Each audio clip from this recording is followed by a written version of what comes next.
Tingnan natin kung magugustuhan ba ito ni biyanan, ng aking Koreanang biyanan. Na Filipino musikyo. Parang horror yung nangyari kasi binunlot ko si LE. Welcome to our life in Korea. Simple life, farming, and family. Subscribe and join us. Hello mga kabisdak! Welcome back sa ating channel and happy weekend, happy Sabado po sa ating lahat. From Gangwon Province, South Korea, I'm with Little Insoy dito sa labas. Magdidilig po kami ng ating sinidling na corn, mga mais at may kaunting perela dyan na natitira mga kabisdak. Siyempre papainumin natin yan para hindi sila mamatay. Ganon. Dahil Sabado po ngayon, kasama po natin si LE sa bahay. Si DE at ang tatlong itlog ay nasa trabaho na po, nasa farm. Cloudy and gloomy po ang ating araw Sabado. Baka uulan soon mga kabisdak or baka uulan ngayong gabi. In today's video ay samahan niyo po kami sa aming simpleng weekend with my family dito sa probinsya. Dahil Sabado man, tapos na po akong maglaba. Ngayon ay magsasampay po si Ajuma Friday night. Naglalaba, sinasalang ko na sa washing machine yung mga labahan guys. And then Saturday morning, dyan sinasampay ko na sila dito sa labas kasi nga summer man. Sana naman ay hindi bumagsak ang ulan para matuyo din itong ating mga sinampay.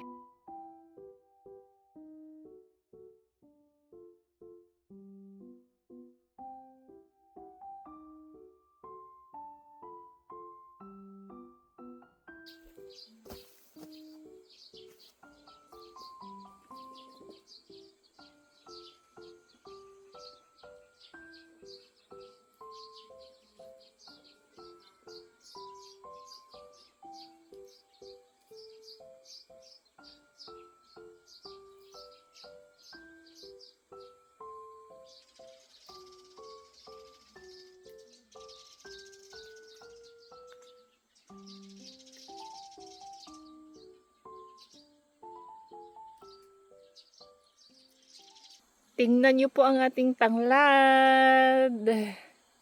May tanglad na tayo mga kabistak. And dito, kalabasa po yan. Oh, ang taba niya no. Ang lusog. Kalabasa. Dito din ay kalabasa din yan mga kabisdak. Late na, huli ko na silang itinanim. Yung pechay na itinanim natin nung isang araw, na din, lumaki na din sila guys. Ang ating mga ube, halukay ube, tumubo na din.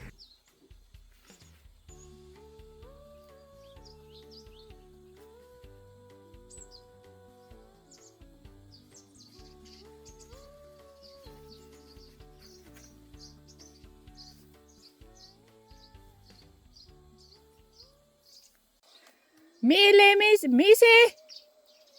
밀릭! 죽이나 안 돼? 야야야야야 밀릭!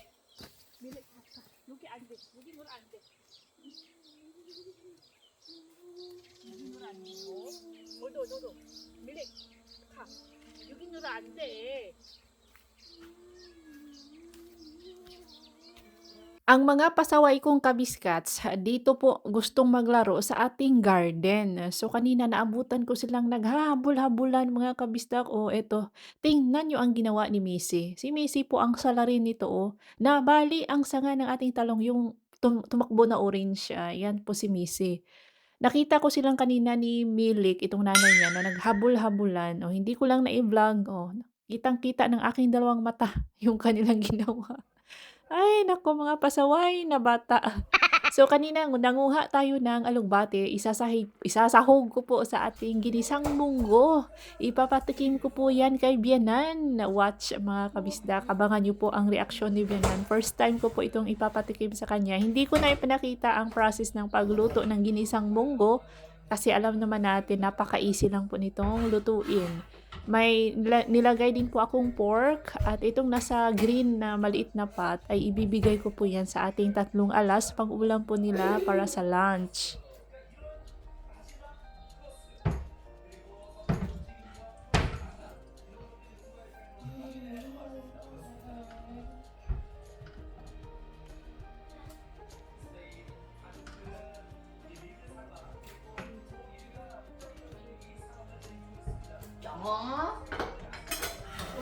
네.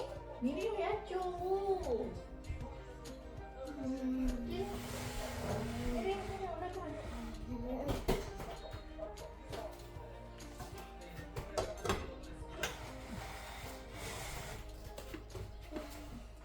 Narvest na ni Bianan guys ang kanyang mga yung kanyang mga onion, sibuyas, tapos ito ang ginawa niya. Ito, nilagay niya sa palanggana na may kaunting tubig, tapos pinutulan po niya ng dulo. Itatanim po niya yan guys. I-relocate ni Bianan. Ang ganda ng tubo ng mga sibuyas niya. Tingnan nyo, tapos ang lulusog din ng mga lettuce niya. Ipon Saram! Si L.A. binibisita po ang kanyang mga mga friends, mga kaibigan niyang manok na kanyang lola. 안녕하세요 해야지. 친구들 안녕. 친구. Hello my chicken friends. 이거? 아니 이거 놓지 마. sus, kinuha ka ng bata ba? Igo, noji ma. Noji ma. Parang gano'n. Umadyo. Kaya papagalitan tayo ni Bianan yan. Gusto kasi niyang ipasok ito sa loob ng tangkaw ng manok, guys. Ito yung mga shallots ni Bianan. Hinarvest na. Tapos next year, yan po ang gagamitin niyang pang,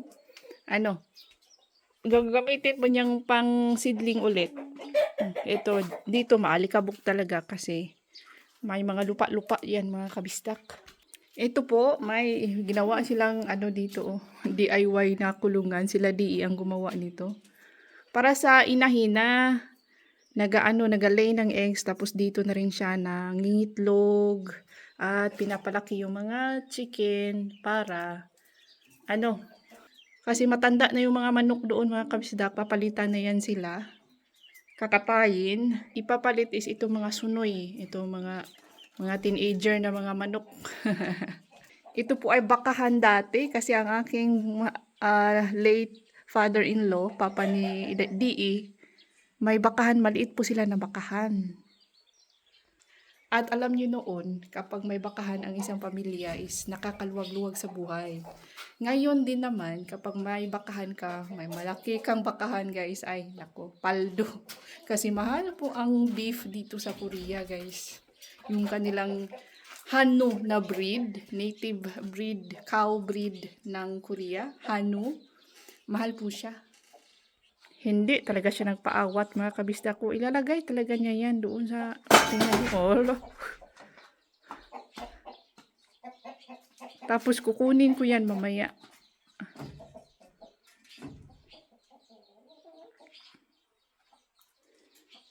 Ayan na mga kabisdak, ginisang munggo delivery. Tingnan natin kung magugustuhan ba ito ni Bianan, ng aking Koreanang Bianan. Kasi walang ganitong luto ang mga Korean, mga kabisdak. Ang mga Koreans, walang ganitong luto ng munggo. Kumakain sila ng munggo, ginagawa nilang pancake. Yung noktochon, yun po ang alam ko sa pagkakaalam ko. So, exciting. Yeah. Ang ganda pagmasda ng mga sesame natin, oh. Oh, di ba kami manidi nagtanim dito? Yun po ang mga sinasabi kong tinanim ni Bianan, yung mga pinutulan niya ng dulo yung sibuyas, tas dito niya itinanim sa gilid. Let's go!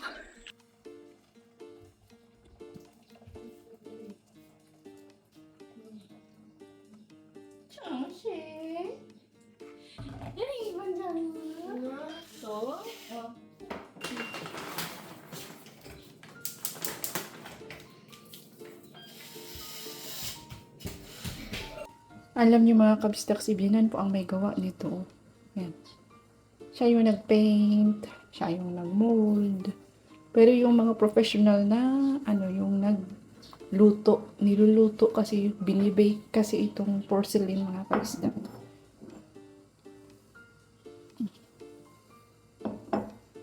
Speaking of may masipag na biyanan, tapos na po siyang mag-relocate ng kanyang mga sibuyas, tapos na niyang itanim doon sa kabila, guys. And nagpapalit po siya, before siya pumasok sa bahay, nagpapalit siya doon sa labas ng kanyang farming outfit kasi nga 'di ba madumi man 'yon kay galing man sa trabaho. So nagpapalit siya before papasok sa loob ng bahay. And ako dito is nagluluto ako ng gukso dahil gusto pong kumain ni Diin ng yulmo gukso. Itong yulmo na ginawa ni Kununi 2 weeks ago, ayan siya. O, lutong-luto na ito mga kabistak. Pwedeng-pwede na itong kainin at masarap na po ito ngayon. O, ganito ang itsura niya 2 weeks after ng paggawa. Si Kununi ang master po ng yolmo kimchi. Napakasarap po nitong ipares, gawing sauce para sa ating gukso, yung ating buckwheat noodles. Kanina nagpakulo na ako ng tubig kasi ipapalambutin po natin yung buckwheat thin noodles. Ito is gagawin natin yung sauce made of yolmo kimchi. I-cut mo lang siya, pati yung radish niya at dahon. I-cut mo yan, guys. And napaka-importante po ang sabaw nito. Pati po ako ay gustong-gusto ko itong kainin tuwing summer. Masarap po itong kainin tuwing summer mga kabisda kasi napaka-refreshing po ng sabaw nitong yolmo kimchi. May nagsuggest sa akin na masarap daw. Gawin ko daw yolmo kimchi, style ng paggawa ng yolmo kimchi ang ating mga pechay kasi masarap. So, itry natin yan next time. So, para sa ating sauce, maglagay tayo ng perilla oil. Perilla oil po ang aming gamit mga kabisdak. And maglalagay din po tayo ng sesame seeds, roasted sesame seeds mga kabistak. Yung buo ha, hindi po yung hindi yung dinikdik na roasted sesame seeds. And maglagay ng kaunting asin, kaunti lang po kasi may timpla na po ang ating yolmo kimchi. Maglagay din tayo ng MSG, kung ayaw nyo sa MSG, seasoning, ganon. Tapos, ito po ang ginawa ni Kununi last week, yung pancake, yolmo kimchi pancake. Naghalo lang po siya ng yung vegetable pancake mix, mga kabisdak, butchim garu sa kanyang yolmo kimchi. Tapos pinirito, parang pancake style mga kabisdak, ganon. Yan po ang tira-tira namin last week. Hindi kinain ni Bianan kasi gusto niyang sabay-sabay kaming kumain daw. 'Di ba? Every weekend naman kami kumakain dito sa bahay ni Bianan. So, ngayon, iinitin natin siya, ipiprito natin siya ulit para mainit at masarap.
Sa kumukulong tubig, niluluto namin itong ating thin wheat noodles up to mga 10 seconds lang siguro. 10 to 15 seconds lang mga kabisdak. Hindi kasi ito masarap kung na-overcooked. At hinuhugasan namin siya up to 3 times. Tapos kinusukuso pa para mawala at matanggal po yung amoy harina niya. Ayaw ng mga Koreans yung amoy harina, guys.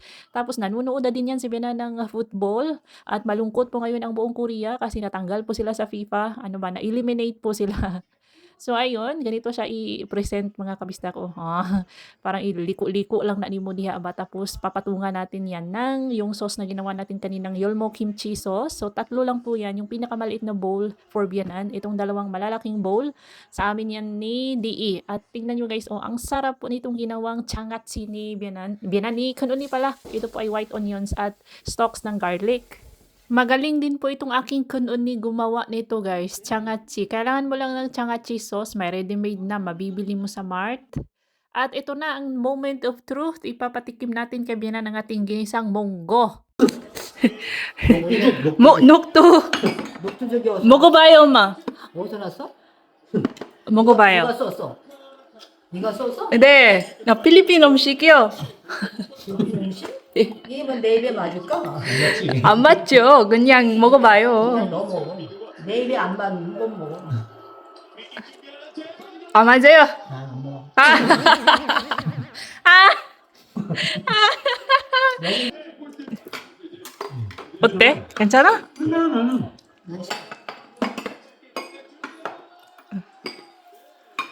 성우 밥 먹자. Ay, sabi ko na nga ba at hindi po papatok sa panlasa ni Bianan itong ating ginisang munggo. Pero at least tinry niya mga kabisdak, di ba? Sensitive kasi kapag matanda na mga kabisdak, sensitive na yan sila. Ayaw na nilang mag-accept ng iba pang lasa bukod sa mga ano na. Sanay na kasi yung dila ni Bianan dito sa mga pagkain lagi niyang nakakain. So, hindi na siya open-minded. Hindi na siya open sa mga bagong flavor. Ang sarap kaya ng ating ginisang munggo. For DE, kumakain po yan ng ginisang munggo. Si LE, di ba kanina kumakain ng cereal. So, hindi na po siya sumabay sa amin kumain ng lunch. Kami lang pong tatlo. Kain mga kabisdak. Binabati ko po si Ma'am Jerry Sean Kamsolo in Montreal, Canada. Thank you so much for watching. And happy birthday, June 30, ngayong araw. Happy birthday, Ma'am Eileen Mamaril. And belated happy 69th birthday last June 28 to Ma'am Froyla Lim. Happy birthday, guys. Enjoy your day and God bless. And to all kabisdak na patuloy na nanonood at nagsusuporta sa ating munting channel, thank you so much mga kabisdak. So ito na ang ating kimchi sauce, nilagay na natin sa ating thin noodles para siyang spaghetti mga kabisdak, spaghetti style ganun. Syempre mamaya kakainin natin yung ginisang munggo, may rice din ako, may noodles, o diba malaki po ang kain ni Ajuma, plus may yulmo kimchi pancake pa tayo mga kabisdak, o diba? Hamban daw.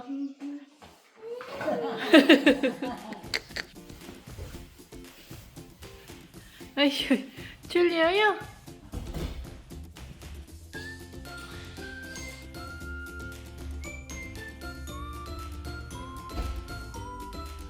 그거? 네, 같이 읽어. 권총 호텔. 얼른. 오쇼. Changya! Parang gusto niya yatang matulog dito mga kabisdak kaysa magbasa. Ito, gusto ko to. Ito, ano siya, funny book. Tiyara. May mga bata din dyan sa kabila. Cafe din kasi dyan. Ano siya ba? Yung parang cafe.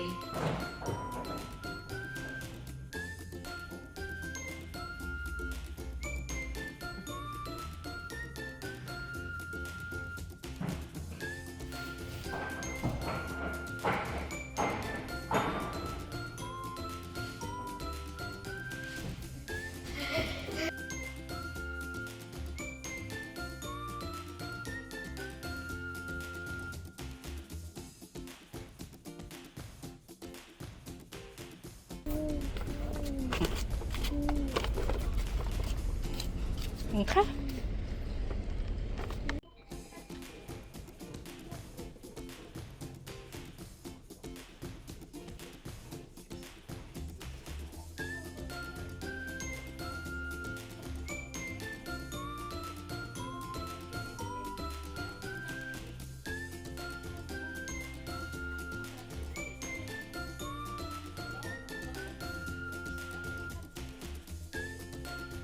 안녕. 여기 봐요. 정우 여기 봐. 안녕. 이렇게 안녕. 안녕.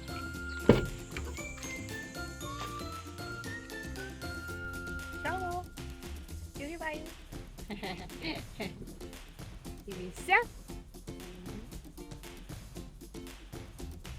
Akala ko po ay tuloy-tuloy na yung init kasi kanina sa bayan is ano siya guys, bright and sunny. Pagka-uwi namin dito sa bahay ay pakulimlim ulit.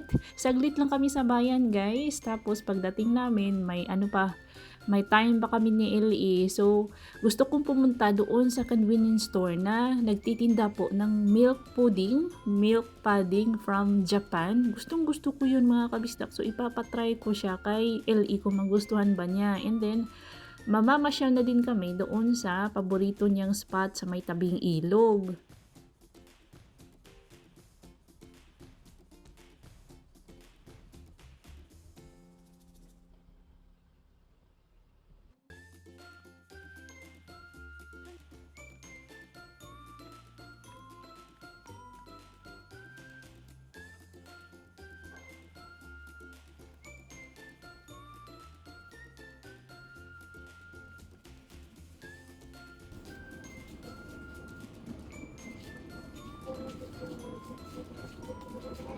Ah?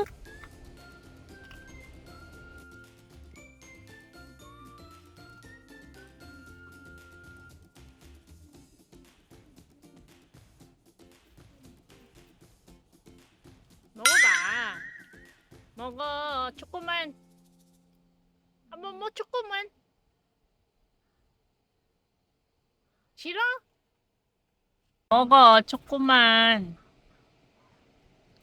아니, 먹어. 다 먹어. 먹어라.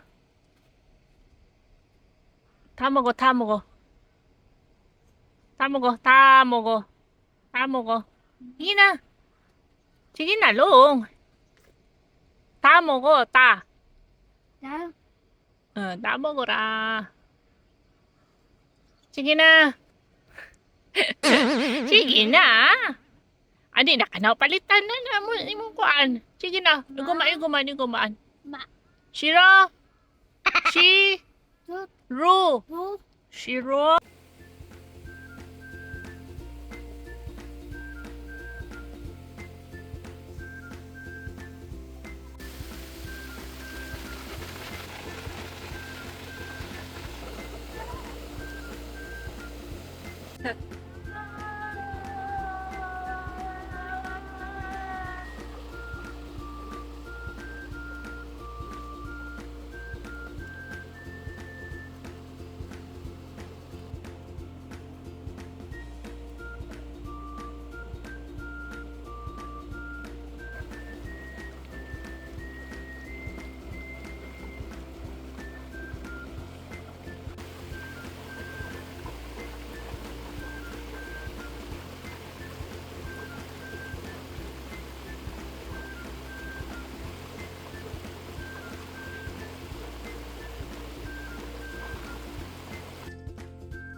Come on and get her.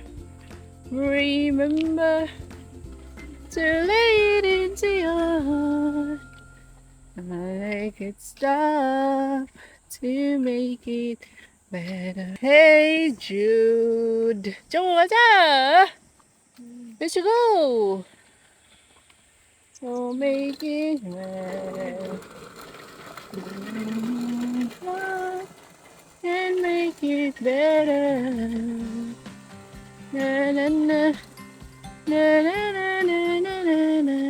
Ayan, gumarahi na si Ili mga kabisdak.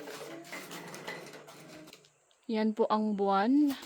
Dahil ngayon po ay alas 8 na at may nangyari pa doon sa tabing sapa kasi pumunta kami doon. Sasabihin ko po sa inyo mamaya pagdating natin sa bahay. Aja! Parang wala lang nangyari kay LA ba? Si DE po ay nasa kwarto na niya, nagpapahinga na po mga kabisdak, tapos na siyang maghapunan. Late kami naghapunan ni LE kasi nga galing pa sa ilog, nag-overtime sa pamamasyal. Tapos na-aksidente pa kami sa tabing ilog, ikukwento ko sa inyo mamaya ang kahindik-hindik, charis. Ang unexpected na pangyayari sa first time talaga nangyari mga kabisdak sa tabing ilog, yung nangyari sa amin ni LE kanina. Tapos na po kaming maligo mga kabisdak at hindi mo na kami gagawa ng homework ni LA ngayon. Skip mo na kami sa homework. Napagod ako guys. Napagod ako sa lakad namin ni LA. Kasi ito yung nangyari. Di ba nagbisikleta man si LA kanina? Dumaan kami sa tabing ilog, yung paborito niyang spot doon. So doon, kami, naglaro-laro siya sa buhangin. And paakyat na kami, pauwi na sana. Dala-dala ni LA yung blue na paper bag. Sus guys, na tamaan man niya yung bahay ng mga bubuyog. Yung maliliit na bubuyog, ganito lang kalaki yung bahay. Nasa nasa gilid ng bato. Na tamaan ni LA. So si LA yung napuruhan. Grabe yung ko doon. Kung may nag-video pa, ay naku. Parang horror yung nangyari kasi binunlot ko si LA. Hinablot ko si LA mga kabistak na hindi ko rin alam kung saan ako pupunta basta palayo sa bato na may bubuyog. Nagulat na lang ako kasi hawak-hawak ko yung kamay niya tapos siya, yung isang kamay niya, dala-dala yung bag ay nagsisigaw naman. Tinapon yung bag, nagsisigaw, nagliparan na yung mga itim na bubuyog. Hindi yung bubuyog na may honey guys, hindi. Yung parang nasa bahay lang na mga bubuyog na yung, ganito lang yung bahay nila, kulay puti. Na yung mga bubuyog is kulay itim. Hindi yung kulay yellow, kulay itim. Nagsiliparan naman mga kabisdak at umiiyak na si LA. Sumisigaw na siya sa sakit. Dahil alam nyo, siya talaga ang napuruhan. Acho. May, excuse me, inay. Cover your mouth here. See, cover your mouth. May 7 po siyang mga bite marks. Stung. May 7 po siyang mga stung ng bubuyog. Tsaka man nyo. Tsaka man. Dito po siya napuruhan, oh. May 7 siya. Dito 3. Yan, namula-pula pa. 3. Tapos mayroon pa dito, ito 4. Tapos may, pa siya. Dito, kaya tingnan nyo, di ba namaga. Yan, pang 5. May sipon siya. Di ba? Tsaka man nyo. Chamsiman. Pakita natin, di ba? Namaga siya mga kabisdak ko. Yan. Ito, dito po. Dito na may stang. Pang 5 po yan. Namaga. Tapos, pang 6 niya ito, Pang 6. Pang 7 niya dito sa kanyang legs. Kaman nyo? Mayroon dito sa kanyang legs. Pang 7. Ang sabi ni DE, i-monitor ko daw siya kung magsusuka, may lagnat, or yung may diarrhea, or kanang mag-hallucinate ba, ganun. Baka may allergy. Hindi namin alam kung may allergy ba siya sa bee stung. Kung ayaw ba niyang kumain, matamlay, ganun. Saka kami magpapainom ng gamot or tatawag kami sa 911. Wala naman guys. Luckily, okay lang siya. Mga 2 hours na ang lumipas. Ako naman, ito, malaki yung sa akin. Tingnan nyo guys. Mapula-pula pa no. Yan. Yan po yung sa akin. Kanina, yan. Malaki yung sa akin. Kay LA, hindi masyado. Yung sa kamay lang niya na maga. May may 3. Dito 1. Dito 2. So next time kapag pupunta kami doon, magdadala ako ng yung spray para sa mga bubuyog. Ay, grabe. Tapos 'di ba natapon yung bag. Kinuha ko yung bag mga kabisdak kasi ang laman po ng bag na blue is mga laruan ni Ellie. Hinabol pa ako ng bubuyog, mga 3 bubuyog. Humabol sa akin guys. Grabe yung araw na to.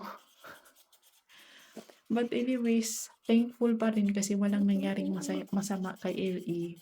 Sa akin at kay LE. Okay lang kami. I-update ko kayo bukas. And that's all for today's video mga kabisdak. If you enjoy this episode, please like, comment, share, hype, and subscribe. See you on our next video. Ingat lahat. Matutulog na po kami ni Eli. Good night mga kabisdak. Hindi siya manggilan na siya po jo. Jo. Charja. Charja. Charja. Kiss mama. Charangin. Charangin. Ay, charangin.